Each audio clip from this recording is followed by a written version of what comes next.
또 6월의 첫날이기도 하고요. 성일입니다. 5월달이 가정의 달이라면 6월달은 호국 부문의 달입니다. 국가가 있어야 종교도 있고 종교가 있을 때 우리의 영혼이 하나님께 같이 있는 줄 믿습니다. 오늘 하나님 말씀 함께 보실 내용은요. 누가복음 12장의 말씀이 되겠습니다.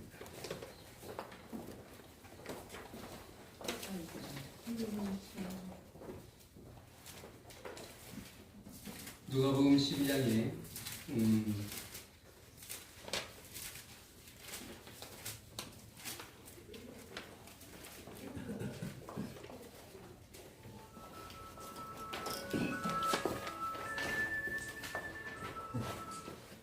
54절로 보시겠습니다.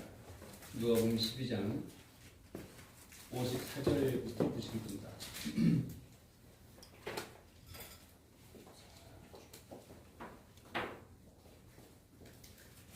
57절까지만 보시겠습니다. 오늘 주제는요,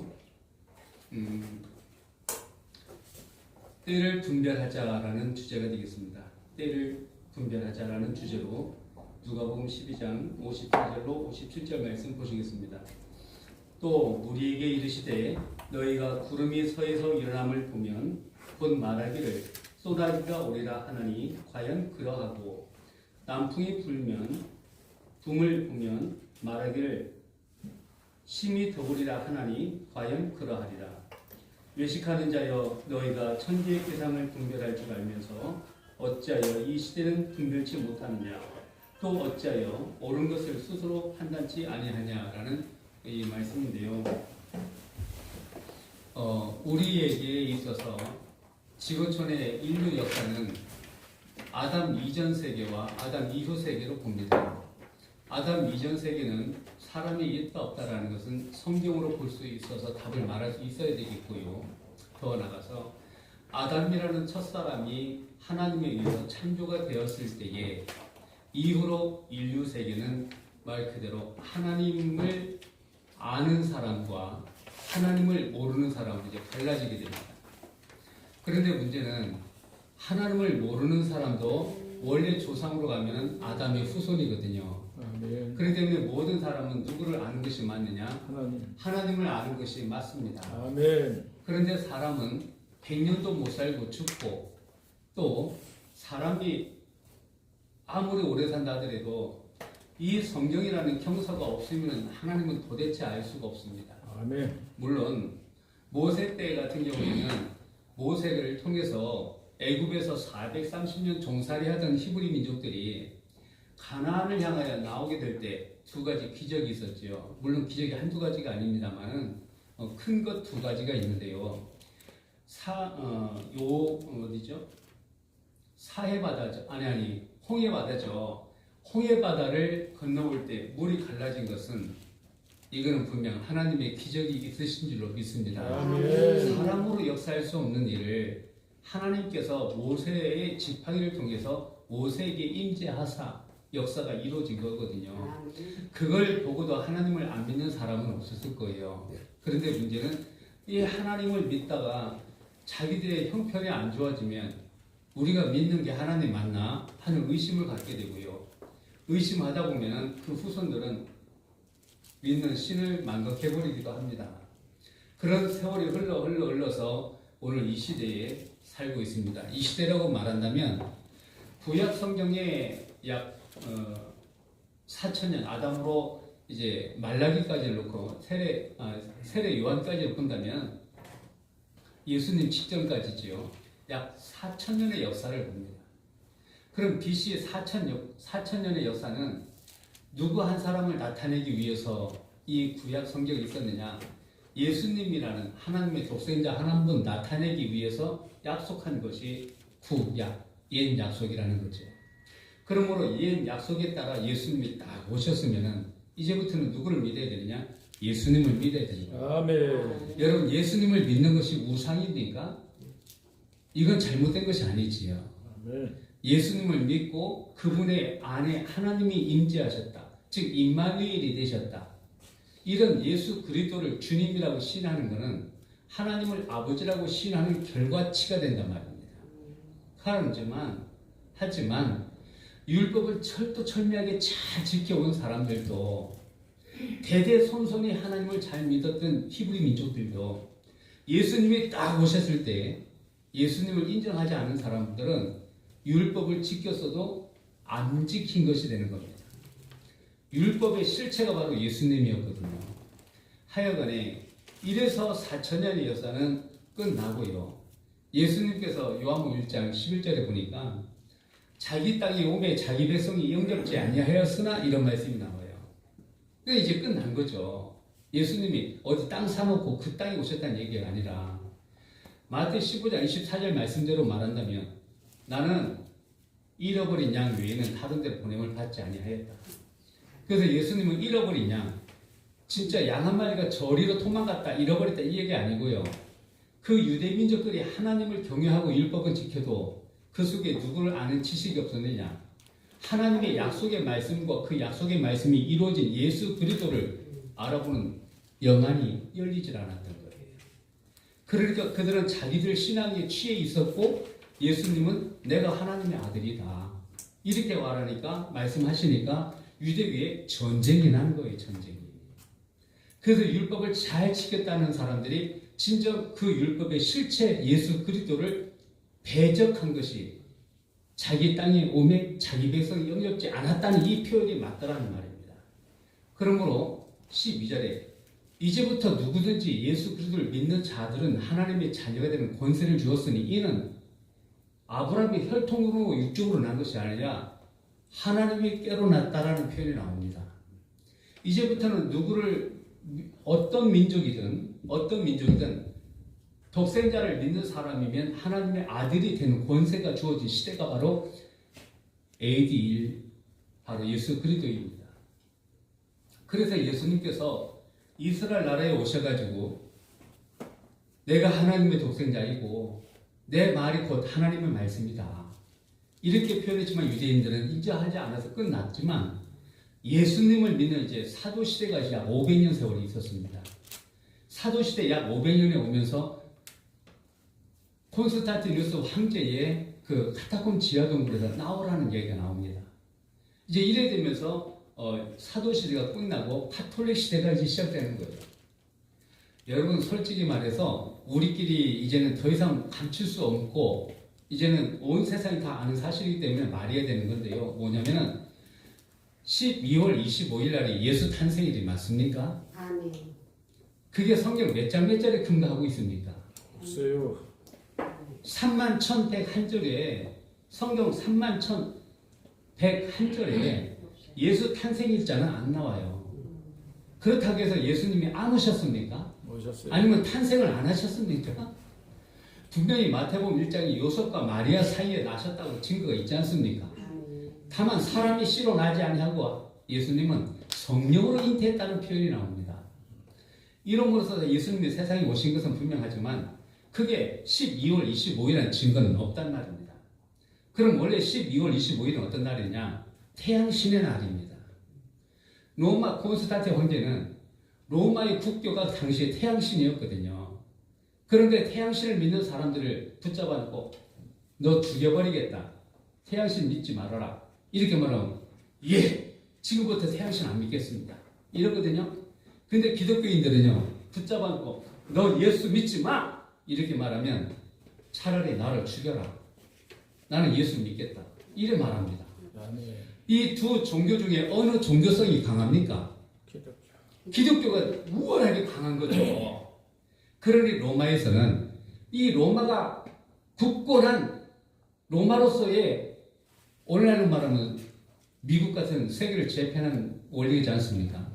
그럼 그 나라를 굳건하게 하기 위해서는 종교성을 강하게 해야 해서 그리스도교를 합작한 겁니다. 그렇게 해서 콘스탄티누스 황제는 카타콤 지하동굴에서 나오게 했고 나온 사람들을 안 죽이고 그들과 함께 종교를 야합한 거예요. 이래서 카톨릭의 역사가 약 1000년 세월 가까이 옵니다. 그러던 1517년 10월 달에 마르틴 루터 신부가 개혁을 해버립니다. 이것이 종교개혁이 있는데요. 종교개혁인데요. 그때 개혁은 앞전에 있었던 개혁하고 완전히 다릅니다. 어떤 것이 달랐느냐? 카톨릭의 95가지 항목들이 다 거짓말이라는 것을 드러내버렸어요. 아멘. 이대로 신앙했다는 천국 못 간다. 왜 거짓말을 갖다가 조항으로 만들어서 이렇게 거짓말을 했느냐? 이거는 우리 카톨릭 신앙 다 지옥 간다. 이거 이 사람은 개혁을 해서 개신교가 약 500년 세월을 지금 온 거예요. 그래서 오늘 이 시대에 우리가 살고 있는 2025년 이 시대에 오늘 누가복음 12장에서 말씀하시는 시대 분별, 이때는 어떤 때일까? 자, 바람이 어떻게 분다, 구름이 어떻게 움직인다 그러면 사람들은 그런 천기는 분별할 줄 안 돼요. 우리는 비가 오기 전에도 허리가 아프거나 다리가 쑤시거나 이런 몸의 증상을 놓고 우리는 내일은 비가 올라나 보다. 이런 거를 우리가 말할 수 있지 않습니까? 그런 거를 예수님은 뭐라 하시냐? 너희가 어찌하여 천기는 분별할 줄 알면서 이 시대는 왜 알지 못하느냐? 이거를 우리한테 책망하시는 거예요. 그러면 어느덧 벌써 6월 달에 되었는데요. 주님 오신다는 약속은 우리가 다 알고 있는 줄 믿습니다. 중요한 것은 어떤 것보다도 더 중요한 것은 그보다 더 중요한 것은 무엇이냐? 주님이 오시다는 거예요. 주님이 오시면 주님이 혼자 구름 타고 동동동동동 내려오실 거예요? 아닙니다. 하나님의 보호자 천국에 내려오는 일입니다. 그래서 계시록에 보면 21장에 그게 그렇게 되죠. 새 하늘과 새 땅을 보니 처음 하늘과 처음 땅과 바다가 없어졌고 다시 있지 않고 그러죠. 이런 얘기가 나와요. 그리고 거룩한 성새 예루살렘이 거룩한 성 새 예루살렘이 하나님께로부터 하늘에서 내려온다는 말씀이 있지 않습니까? 예수님이 이스라엘에 오셨던 것은 오실 목적으로 오신 것이 아니고 가실 목적으로 오셨던 것입니다. 그리고 예수님이 가신 것은 다시 오실 목적으로 가셨던 거예요. 아멘. 그러므로 요한계시록이라든가 이 사복음서에나 서신서에서 예수님의 부활 이야기와 우리들의 부활 이야기를 알려놨고 또 다시 오신다는 예수님과 영접에 관한 이야기들이 나옵니다. 그런데 이런 말씀들이 한 줄에 쭉 한 장에 다 나열되지 않고 성경 여기저기 흐트러놨어요. 이 말씀이 다 흐트러나 버렸단 말입니다. 그래서 고린도전서 2장의 16절에 보니 누가 주의 마음을 알아서 주를 가르치겠느냐 이런 말씀이 나왔단 말이죠. 그러니 이 말씀들이 다 흩어져 있는데 어떻게 이걸 모으겠냐 이거죠. 그래서 예수님은 이런 말씀을 힌트는 주셨어요. 요한복음 14장 1절에 내가 곧 길이요 진리다. 이 말씀의 길로 가야 된다 이 말이죠. 아멘. 이 말씀의 길로 가서 주님이 언제 오신다. 올 때의 징조가 반드시 있다는 말입니다. 그러나 하나님은 여기 있다 저기 있다 말 못한다고 그랬죠. 또 오시는 날도 모른다고 했죠. 천사도 모른대요. 예수님도 모른대요. 오직 아버지만 하신대요. 그렇지만 뭐라고 되냐면 마태 14장의 1절로 3절을 보면 징조는 있다고 그랬어요. 아멘. 그러면 징조를 통해서 이런 징조가 바로 성경에 예수님이 다시 오신다는 징조가 이 징조와 맞느냐 안 맞느냐 이걸부터 빨리 우리는 확인해 봐야 되겠죠. 그런 징조가 있었다 그러면 저 징조가 예수님이 오시는 징조냐? 저 하늘에 토끼구름, 나비구름, 신구름, 먹구름 등이 크게 주님 오실 징조냐? 이렇게 볼 것이 아니라 모든 것은 예언의 말씀과 그 실체의 관계성에서 신앙이라는 것이 형성된 거란 말입니다. 그러므로 시브리 11장 1절에 믿음은 바라는 것들의 실상이라는 말이 뭐냐면 믿음이라는 것은 실상을 믿는 것이 믿음이다. 아멘. 근데 이루어진다는 말씀이 이루어지지 않았는데 이루어질 것을 믿는 것도 신앙 아니겠습니까? 아멘. 그렇다 이루어졌으면 이제 이루어진 것을 믿는 것이 신앙이 완성으로 가는 거란 말입니다. 이러므로 성경에서는 이 시대가 어떤 시대인지 아느냐. 그래서 로마서 13장 11절에 보니 그런 말씀이 있죠. 너희가 이 시기를 알거니와 자다가 깰 때가 되었다 그래요. 자다가 깰 때가 되었다. 그 잘 때라고 한다면 우리는 마태 25장 열처녀를 생각해 볼 만하죠. 열처녀가 졸며 잘세 그러지 않습니까? 누군가는 신랑이로다 라고 말하니까 모두 다 그 소리를 듣고 믿었기 때문에 일어난 거 아니겠습니까? 신랑이로다 라고 말하는 그 사람의 말을 믿지 않았다면 신랑이 왔다고? 에이, 거짓말하고 있네. 내 좀 젖어야 되겠다. 이래겠죠.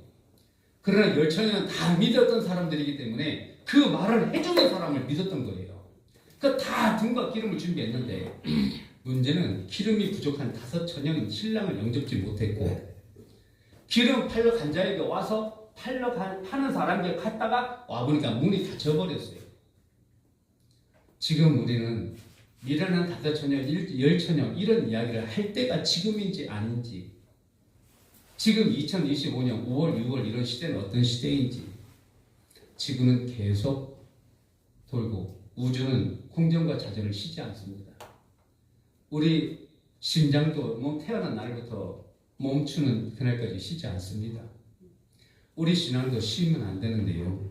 가장 맨날 찬양 기도하고 말씀 보고 이것이 아니라 이 말씀은 언제 어디서 어떻게 이루어질까? 저 말씀은 언제 어디서 어떻게 이루어질까? 근심하면서 고민하면서 하나님을 우리가 믿고 그 날을 기다리며, 그리고 우리는 지금 알아야 될 것은 알아야 합니다. 이게 모든 것이 알아먹는다, 귀로 쇠마 들어먹는다 그러잖아요. 우리가 지금 들어야 할 것은 어떤 양식을 들어먹어야 되느냐, 이런 부분에 있어서 우리가 좀 더 심도 있게, 그리고 좀 각도를 다르게 해서 그렇게 가르치고 또 배우고, 그래서 여러분들에게 있어서 지금 이 시대가 과거의 어떤 일반적인 시대가 아니라는 것을 좀 여러분 아시고, 정말 지금은 정신을 바짝 차려야 합니다. 이 나라도 지금 위기고요, 우리 기독교도 위기입니다. 내가 정신 못 차리고 흐리멍텅해버리면 죽은 물고기 하루 둥둥 떠내려가는 거하고 똑같아요. 살아있으면 살아있는 사람다운 게 있어야 될 거 아닙니까? 오늘 저는 이렇게 마치겠습니다. 오늘 포인트는 뭐냐면, 지금은 주님 오실 때가 됐다. 반드시 징조는 있다. 그 징조가 성경에 약속한 징조인지 맞는지 안 맞는지는 확인해 봐야 된다. 이러므로 지금은 영안이 열려야 할 때고 일반적인 신앙할 때가 아니라 이 말이죠. 그 지금은 씨 뿌리는 시대가 아니라 거두는 시점이라는 걸 꼭 아시고, 요한복음 4장의 35절 38절에 요한복음 5장 35절 38절에 그런 말씀이 있어요. 뿌리는 자와 거두는 자와 가꾸는 자가 있습니다. 근데 거기 가꾸는 자들에 대해서는 아무런 말씀이 없어요. 근데 뿌리는 자와 거두는 자는 주인에 함께 즐거워한다는 말이 거기 나옵니다. 그럼 뿌리는 자는 누구고 가꾸는 자는 누구고 거두는 자는 누구입니까? 어느 시대에 어떤 사람들을 말하는 것입니까? 이 시대에 나는 어디에 해당됩니까? 해당 안 되면 해당 안 되는 거고, 가꾸는 자에 해당된다면 끝나는 겁니다. 이 시대는 뿌리는 시대가 아니에요. 거두는 시대란 말입니다. 하나님의 알곡이 되시기를 예수님이 축원합니다. 네, 이상입니다.